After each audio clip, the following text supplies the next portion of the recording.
What's up, Witchers? Glad to have you back on the path.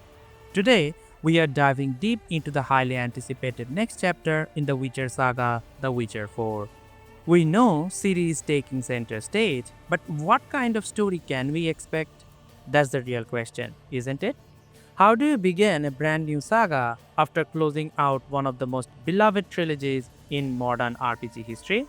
To get a clear picture of where Ciri's story might go next, we took a deep dive into how other franchises handled the same challenge.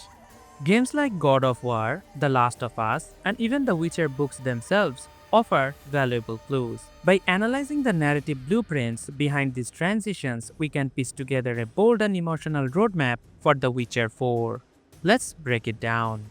Let's start with God of War, a masterclass in how to reimagine a legend. It stayed true to the heart of Kratos, but placed him in a brand new mythological world, Norse mythology. And then it did something bold. It gave him a son, Atreus. The result?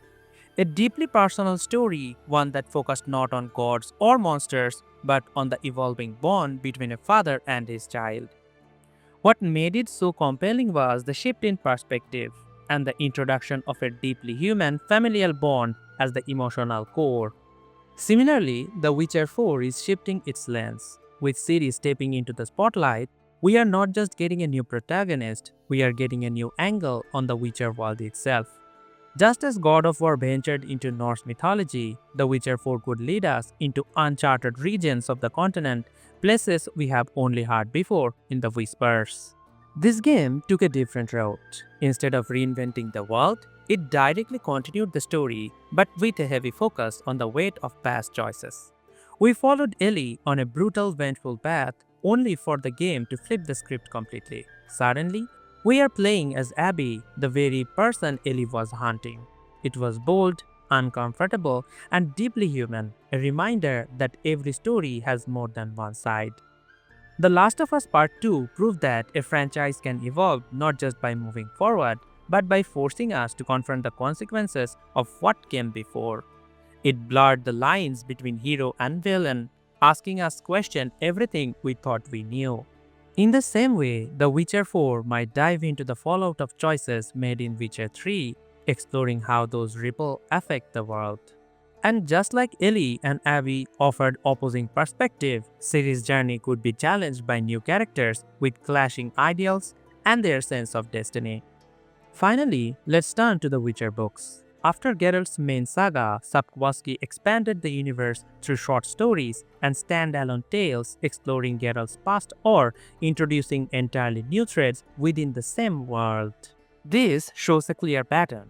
Deepen the lore by zooming in on personal journeys or side stories. The Witcher 4 could follow suit, diving into Ciri's path beyond the known endings or unraveling new conflicts that reshapes the continent itself. So what do we know about Witcher 4? CD Projekt Red has confirmed it's the start of a new saga with CD as the lead. It's being built on Unreal Engine 5, aiming for a stunning new level of visual detail. And yes, player choice and moral ambiguity are still at the heart of the experience, exactly what we expect from a Witcher game. The reveal trailer gave us a tantalizing glimpse into the story. We see Ciri arriving at a village in the far north, where a young girl is about to be sacrificed to a monster. Ciri intervenes, saves the girl, but then discovers the villagers have tragically killed her themselves.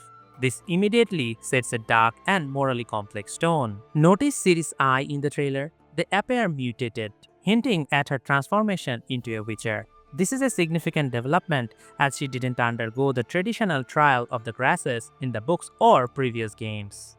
We also got a teaser image of a Witcher medallion, the School of the Lynx. This is a new school in the Witcher lore, and its connection to Ciri is still a mystery. Could she have founded it? Did she join it? The traits associated with lynxes, like solitary hunters, stealth, might even hint at Ciri's new combat style. Looking at God of War, The Last of Us Part 2, and the Witcher books, we can see some clear patterns in how franchises transition to new sagas. From Geralt to Ciri, Kratos to an evolved Kratos, Ellie to Ellie and Abby, Norse mythology, Abby's viewpoint, and unexplored regions in the Witcher world, fatherhood and redemption, revenge and empathy. destiny, and choice, with new layers of Ciri. This pattern gives us a strong indication on the narrative direction The Witcher 4 might take. It's all about building on the familiar things while introducing fresh elements and perspectives. So, based on everything we have discussed, what could be the main storyline of The Witcher 4? Well, Ciri's journey as a Witcher will likely be the central one. We'll probably see how she becomes a Witcher, especially given her unique background. Her story could revolve around forging her path, independent of the prophecy tied to her elder blood. Expect familiar Witcher themes like destiny versus free will and prejudice to play a significant role. We might see conflicts with remnants of the Wild Hunt, power-hungry mages, or even more personal struggle for Ciri as she embraces her new identity. The far north setting in the trailer suggests we'll be exploring new regions of the Witcher world, encountering unique monsters and cultures. And what about Geralt? Developers have confirmed he will appear in the game. He could take on the mentor role for Ciri, guiding her on her own Witcher path. While the focus will be on Ciri, the legacy of Geralt and other familiar characters will likely still be felt. CD Projekt Red is renowned for its non-linear storytelling and the weight it gives to player choice. In the Witcher series, your decision doesn't change dialogue, they shape the world. In The Witcher 2, choosing between Roach or Ivoreth didn't just alter a few missions, it split the entire game's second half, affecting which kings lived or died and how nations evolved. The Witcher 3 went even further, offering 36 different endings variations based on your decisions throughout the main quest and side content. Most notably, Geralt's choices shaped Ciri's destiny. Ciri becomes a Witcher, a hopeful yet humble outcome. Ciri becomes Empress, a powerful but isolating role. Ciri dies, stopping the White Frost, a tragic conclusion born from lack of support. CDPR's signature is the choices that matter and endings you earn. With Ciri likely leading The Witcher 4, that philosophy isn't going anywhere. Even CDPR admits, while one Witcher 3 ending will be canon, all 36 shape the world's tone and legacy. So expect callbacks to past choices and new ones with just as much weight. One thing is almost guaranteed. The Witcher 4 will not have a perfect fairy tale ending. That's not how CDPR tells stories. Even The Witcher 3's happy ending, Geralt retiring and Ciri becoming a Witcher, is laced with sorrow. The war takes lives, Vesemir dies, old bonds fracture, and in the worst case scenario, Ciri dies and Geralt left grieving in silence. This pattern tells us one thing. CDPR believes in earned endings, not perfect but meaningful, and The Witcher 4 will likely offer a best ending that brings hope but demands sacrifice, a neutral ending that grants freedom but leaves loose ends, and a tragic ending that punishes selfish or unwise decisions. CDPR's endings echo the tone of Sapkowski's books, never clean, always bittersweet. The original saga didn't end in victory. Geralt and Yennefer were wounded, then whisked away by Ciri to a dreamlike realm. Maybe Avalon, maybe death, the books never said. Ciri vanished, alone into the space between the worlds. Not broken, not triumphant, just gone.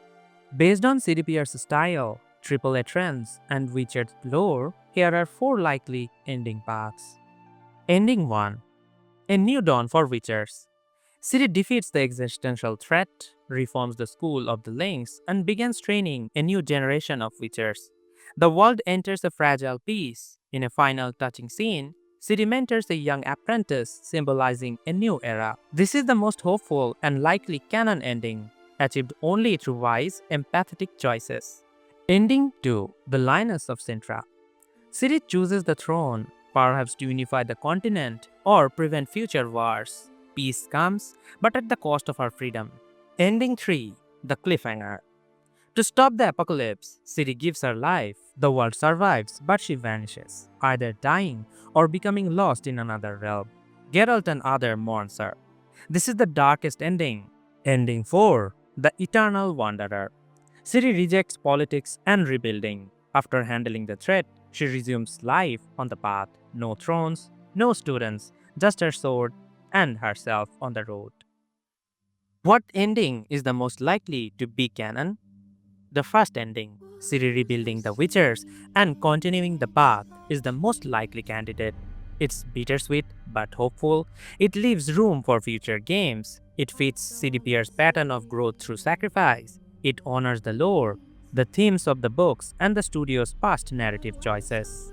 The Witcher 4 is shaping up to be an epic chapter in the legendary franchise. By learning from the best and staying true its roots, CDPR has a real shot at delivering something unforgettable, with Ciri leading the way. What's your prediction for the Witcher 4 story? Drop in the comments. And if you enjoyed this deep dive, don't forget to like, subscribe, and hit the bell for more Witcher content. Thanks for watching, and as always, stay on the path.